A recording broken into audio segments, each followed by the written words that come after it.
பனை வாழ்வின் விருட்சம் நாட்டின் சுபீட்சம் எனும் தொனிப்பொருளில் தேசிய கண்காட்சி வவுனியா மாநகர சபை மைதானத்தில் ஆரம்பமானது.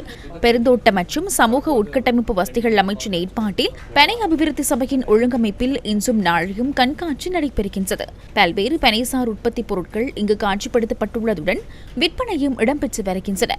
நிகழ்வின் பெருந்தோட்ட சமூக உட்கட்டமைப்பு வசதிகள் அமைச்சர் சமந்த வித்யாரத்ன, கூட்டுறவு அபிவிருத்தி பிரதி அமைச்சர் உபாலி சமரசிங்க, வவுனியா மாவட்ட அரசாங்க அதிபர், வவுனியா பல்கலைக்கழக துணைவேந்தர் உள்ளிட்ட பலர் பங்கேற்றிருந்தனர். கடந்த வருடம் வடமாகாண தெங்கு முக்கோண அபிவிருத்திக்காக 500 மில்லியன் ரூபாய் ஒதுக்கியிருந்தோம்.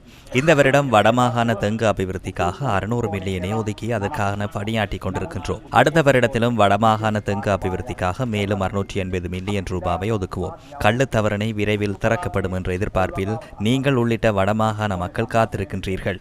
எனினும் இதற்கு முன்னர் ஆட்சியில் இருந்தவர்கள் இதனை அவர்களது நண்பர்களுக்கும் உறவினர்களுக்கும் பகிர்ந்து எமை சட்ட நெருக்கடிக்கு உள்ளாக்கினர். தற்போது பிரச்சனைகளை தீர்ப்பது தொடர்பில் பாராளுமன்றத்தில் கலந்துரையாடினோம்.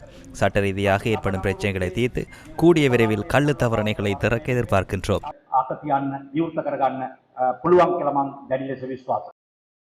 முல்லைத்தீவு மாவட்டத்தில் பயனாளிகளுக்கு பெருந்தோட்ட சமூக உட்கட்டமைப்பு வசதிகள் அமைச்சர் சமந்த வித்யாரத்னவினால் காசோலைகள் மற்றும் தென்னம்பிள்ளைகள் வழங்கி வைக்கப்பட்டன.